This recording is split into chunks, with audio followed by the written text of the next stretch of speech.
안녕하십니까. 마지막 때 160일에 2023년 3월 11일 토요일입니다. 벌써 새싹이 나오고 하는 새로운 봄을 맞이하여 온 자연계는 땅에서부터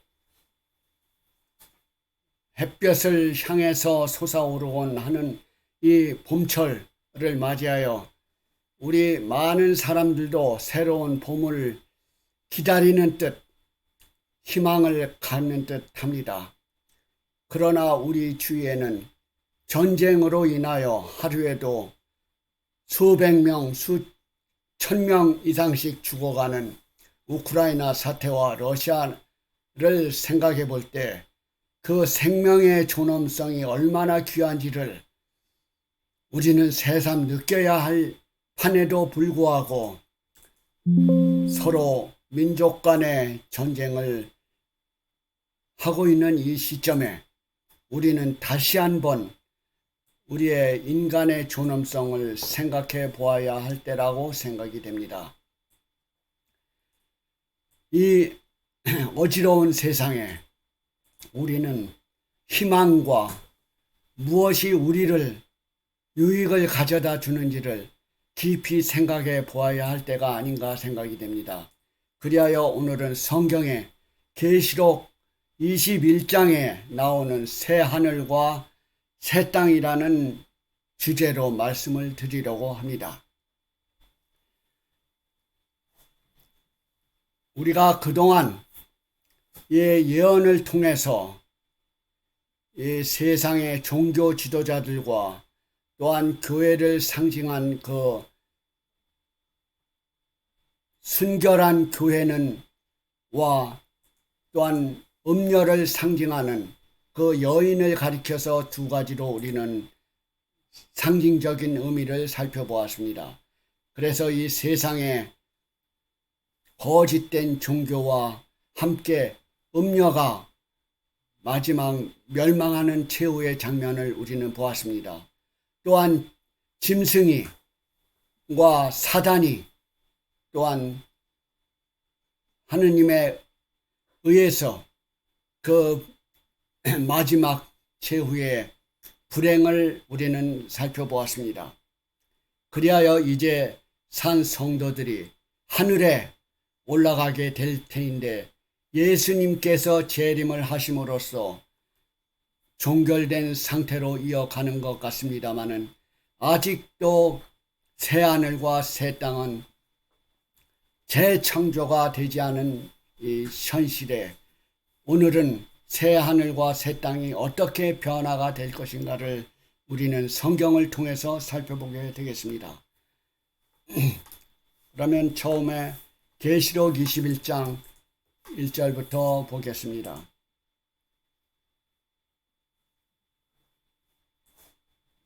아직까지도 이 계시록은 사도 요한이 하늘로부터 계시를 이어받은 그 장면들을 요한계시록이라는 책에 기록되어 있습니다.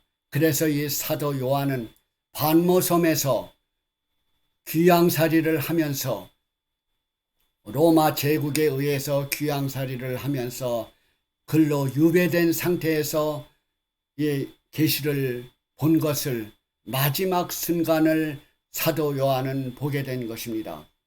1절에 보면은 내가 사도 요한이요 새 하늘과 새 땅을 보니 처음 하늘과 처음 땅이 없어졌고 바다도 다시 있지 않더라.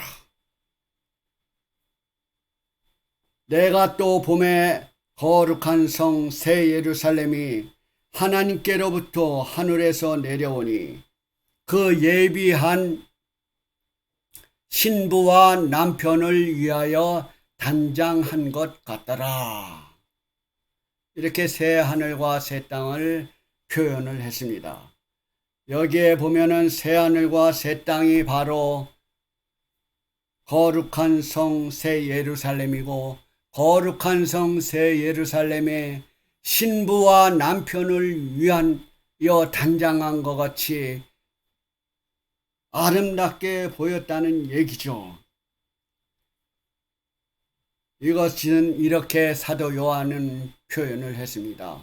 새 하늘과 새 땅, 새로 재창조가 될 새 땅과 새 하늘, 그 거룩한 성, 새 예루살렘, 신부와 남편을 위하여 단장한 것 같이 얼마나 이 아름다운 장면을 표현을 하고 있습니까? 바로 새로 창조된 새 창조가 될 것은 이 지구상의 성도들이 거처하는 장소가 될 것입니다.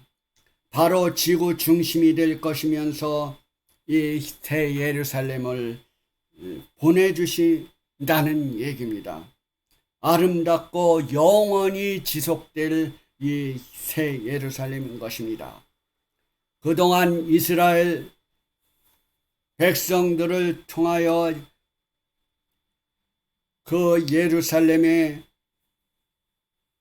복음의 중심지가 되어서 하나님의 말씀을 전파되어야 할 그 이스라엘 새 예루살렘의 사명을 다하지 못하고 그 역사적인 그 예루살렘 이스라엘 백성들이 배반하고 하나님을 거절하고 예수님을 십자가에 못 박고 그 영원한 길을 파괴했던 과정에서 이제는 모든 역사의 종말을 끝마치고 지금 보는 것처럼 새하늘과 새 땅을 창조될 그 땅, 거룩한 성, 새 예루살렘 성이 바로 신부와 남편을 위하여 단장한 것 같이 아름다운 그 새 예루살렘이 예수님을 재림을 맞이한 이후에 이 세상에 다시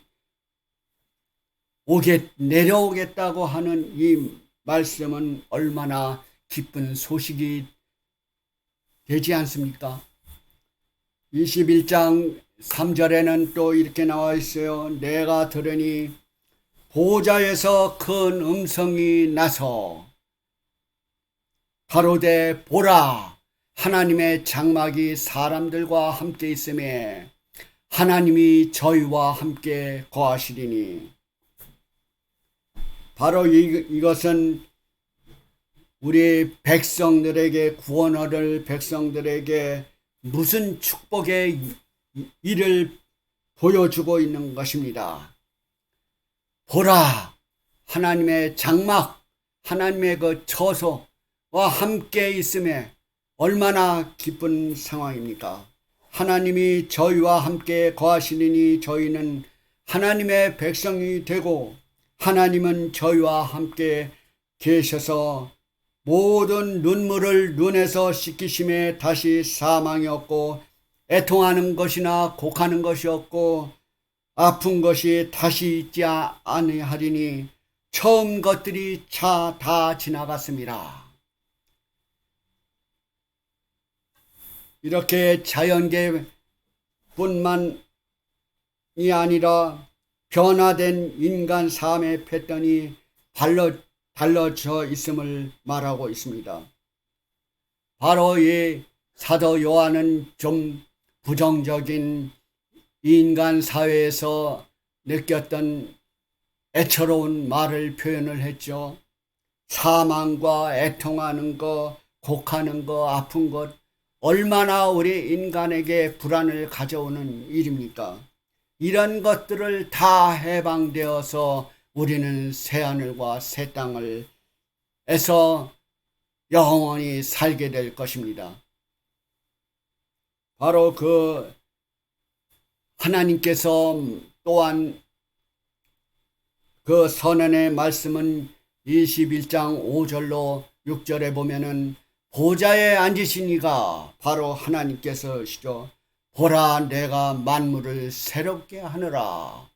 바로 이 새롭게 한다는 것을 선언하고 있는 것입니다.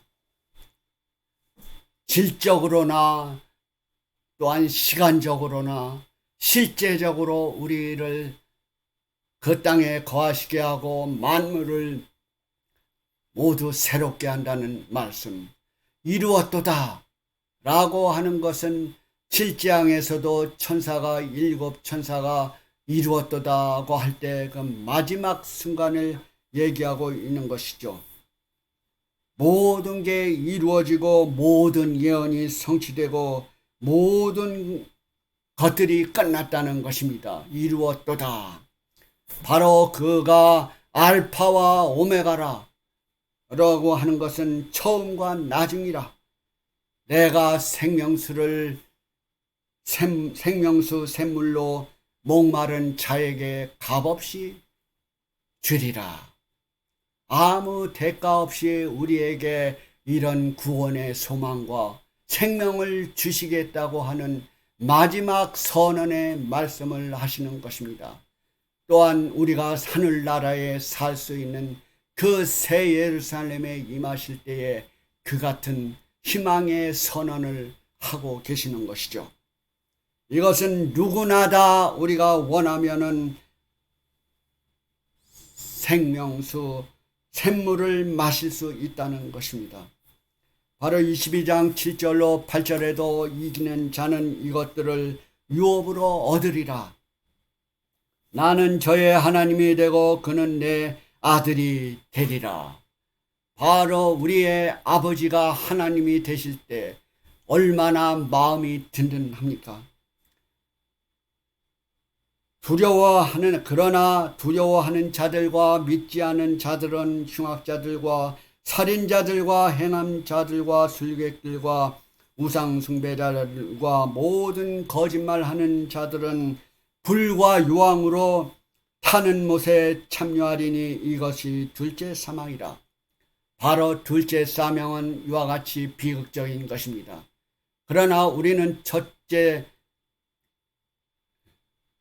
사망을 지나서 우리는 첫째 부활에 참여하는 이 백성은 첫째 부활에 참여하는 백성은 둘째 사망을 당하지가 않게 되고 하나님의 자녀로서의 하늘에서 왕노릇 하다가 이 하나님의 백성이 된다는 것이 얼마나 큰 축복이라는 것을 우리는 마지막 이 경고의 말씀을 듣고 더욱더 하나님의 믿는데 전력 전심할 수 있으라고 생각이 됩니다.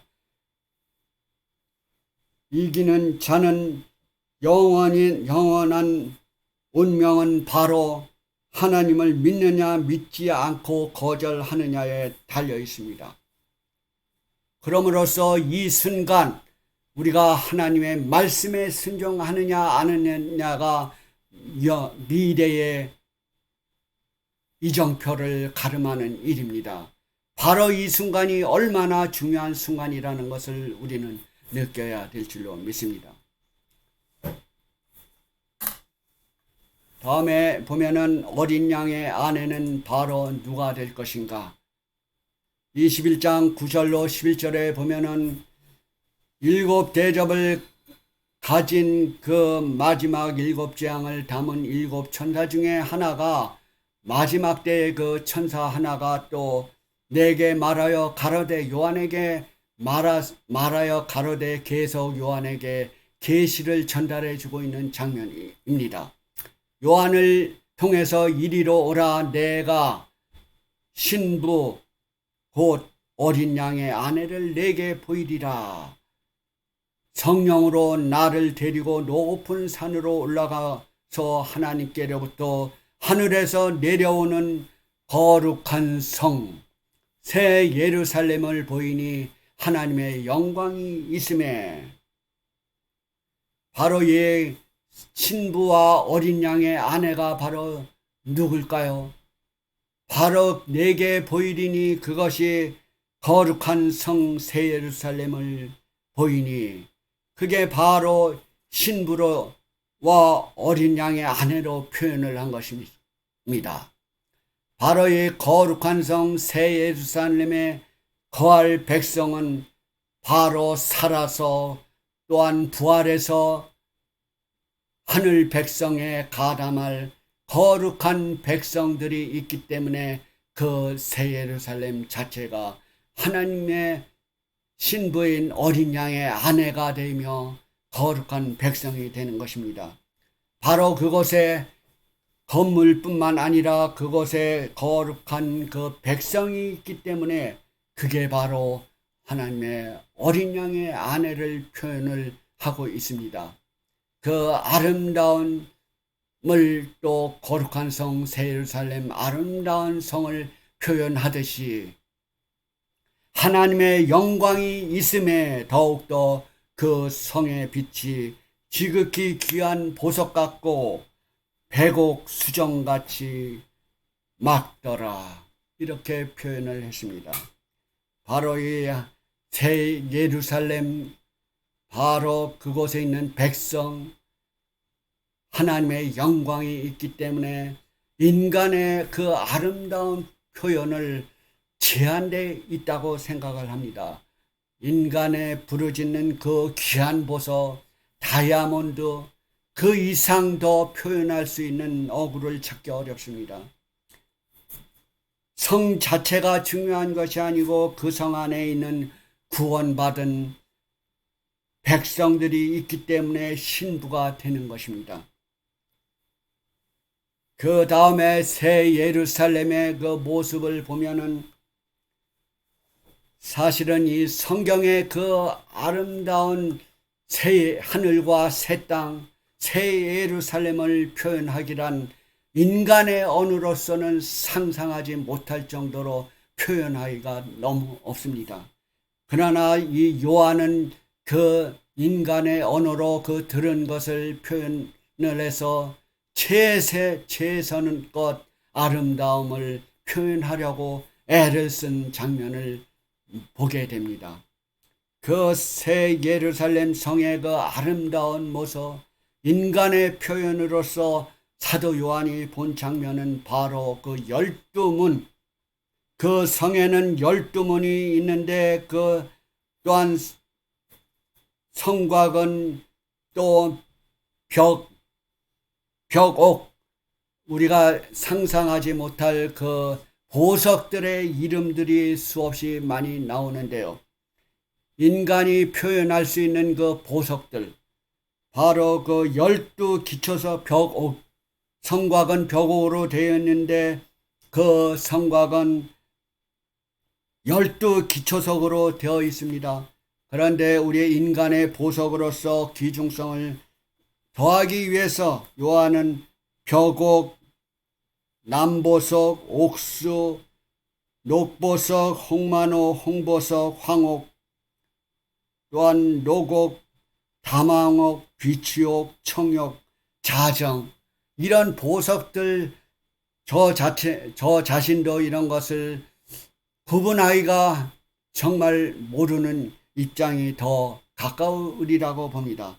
그러나 이렇게 아름다운 것으로 표현을 했어요.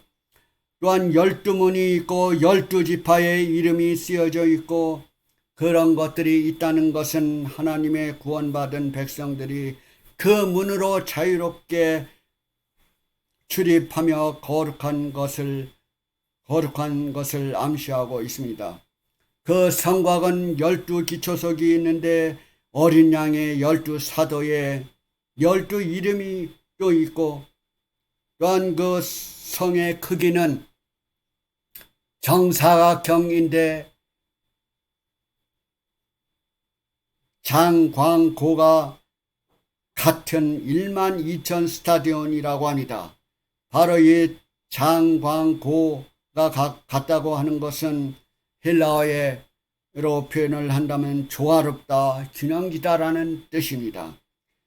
그래서 22,200km인데요.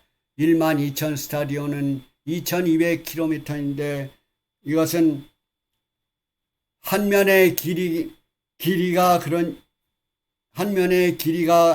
그렇지 않은지 아니면 전체 둘레인지는 우리는 잘 모르겠습니다. 한 가지 표현으로만 되어 있기 때문에.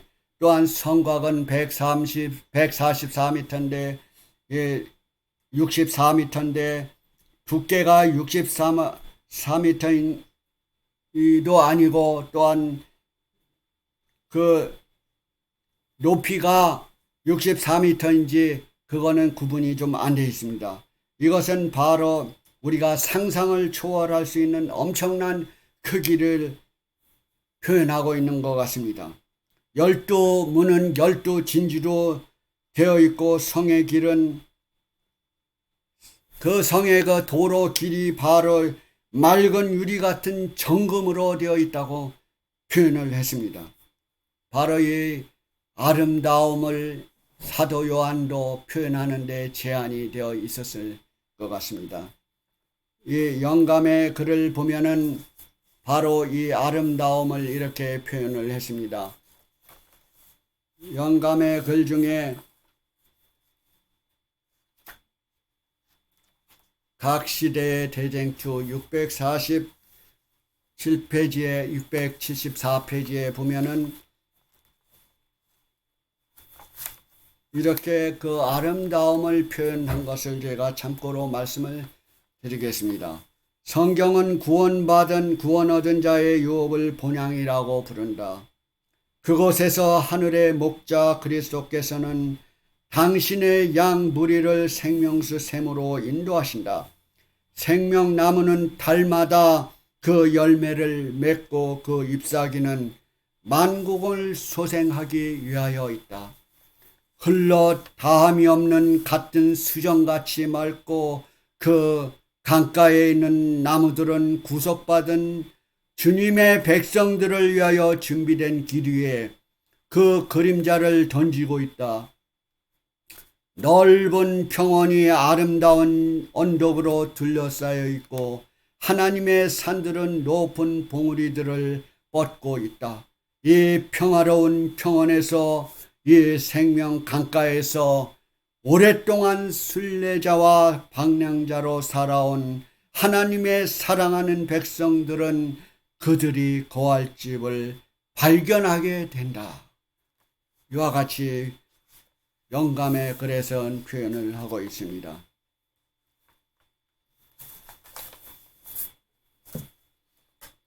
다음에 보면은 21장 22절에 한 가지 그 성안의 성전을 내가 보지 못하였으니 이거는 조금 지났습니다. 못하였으니 주 하나님 곧 전능하신 이 및 어린 양이 그 성전에 있습니다. 바로 요한이 하늘에서 성전을 보지 못하고 표현을 했어요. 이것을 제가 좀 설명을 하기 위해서 요한이 새하늘과 새 땅을 보았을 때는 그 지성소와 성소안을 볼 수가 없었습니다. 왜냐하면은 하늘에서 새하늘과 새 땅이 창조된 다음에는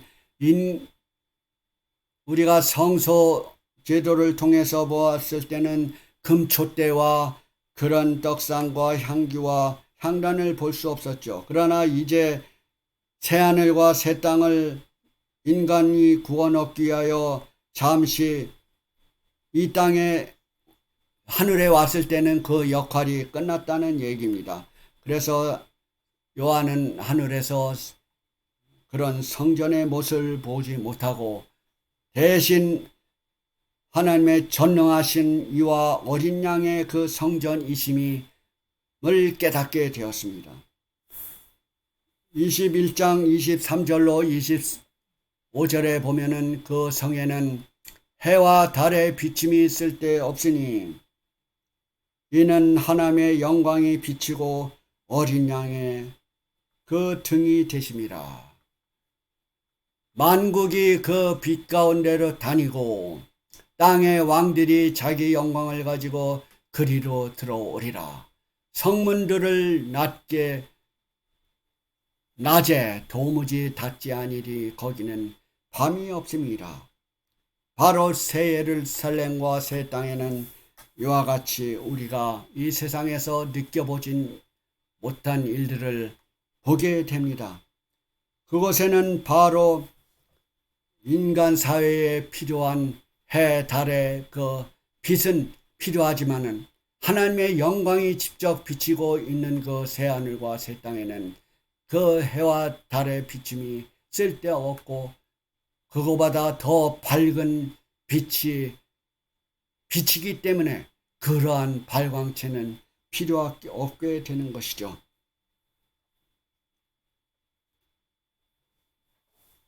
바로 낮과 밤의 차이는 있겠지만 그 밤이 두렵지 않은 밤이 되고, 바로 이사야 선지자를 통해서 본 것을 사도 요한이 그것을 짐작하고 보는 듯 합니다.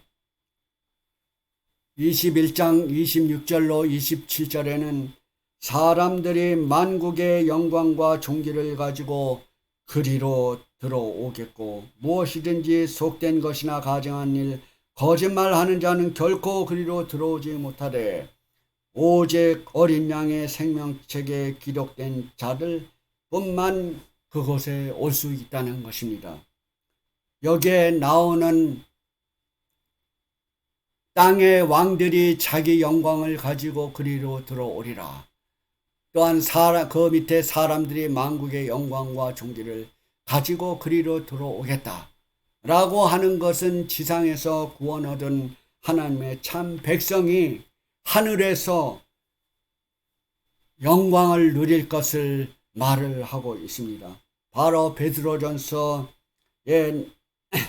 나오는 말씀과 같이 우리는 거룩한 왕 같은 제사장이요 너희는 거룩한 나라로 라고 했습니다. 우리는 거룩한 나라고 왕 같은 제사장이라고 할 때 바로 땅의 왕들이 자기 영광을 가지고 들어오리라 라고 하는 것을 하늘에서는 표현을 했습니다. 잠깐만요.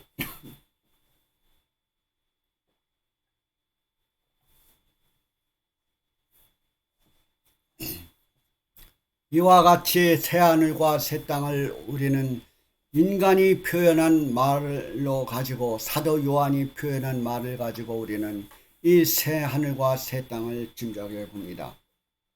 바로 이곳에 갈 사람은 생명책에 기록된, 어린 양의 생명책에 기록된 자들 뿐이다 라고 했습니다. 바로 여러분과 제가 하나님의 어린 양의 생명책에 기록될 수 있는 거룩한 백성으로서의 역할을 성경은 우리에게 거룩한 백성이라고 했습니다. 이미 하나님의 말씀을 순종하고 받아들이고 할 때 우리는 거룩한 백성이 되고 그곳에 임할 수 있는 것입니다. 바로 오늘날 많은 사람들이 분명히 이 지구는 언젠가 종말이 오리라고 하는 것은 하나님을 믿지 않는 무리도 그것을 짐작하고 있습니다. 그러나 우리는 하나님을 믿는 자녀로서의 더 확실한 등불과 같은 예언의 말씀이 바로 기록되어 있는 것을 볼 때 우리는 상상이 아니고 우리는 짐작이 아니고 확실하게 지구의 종말이 오고 새하늘과 새 땅이 온다는 것은 우리는 믿을 수 있기 때문에 우리는 현실을 더 실제적으로 하나님의 백성이 되는 중요성을 느끼게 될 것입니다. 그래서 아직도 요한계시록의 이제 22장, 이 다음 주일이면 마지막 장을 누리게 되는데 더욱더 희망을 가지시고 지구 종말의 약속이 어떻게 끝날 것인가 라고 하는 것은 요한계시록 예언의 말씀, 하나님의 말씀을 통해서만 우리는 종말을 알 수 있고 우리가 희망찬 새하늘과 새 땅을 바라보게 되는 것입니다. 다가오는 일주일 동안도 하나님의 사랑과 성령의 교통하심이 여러분과 여러분 가정에 함께 임하시게 되기를 간절히 바랍니다.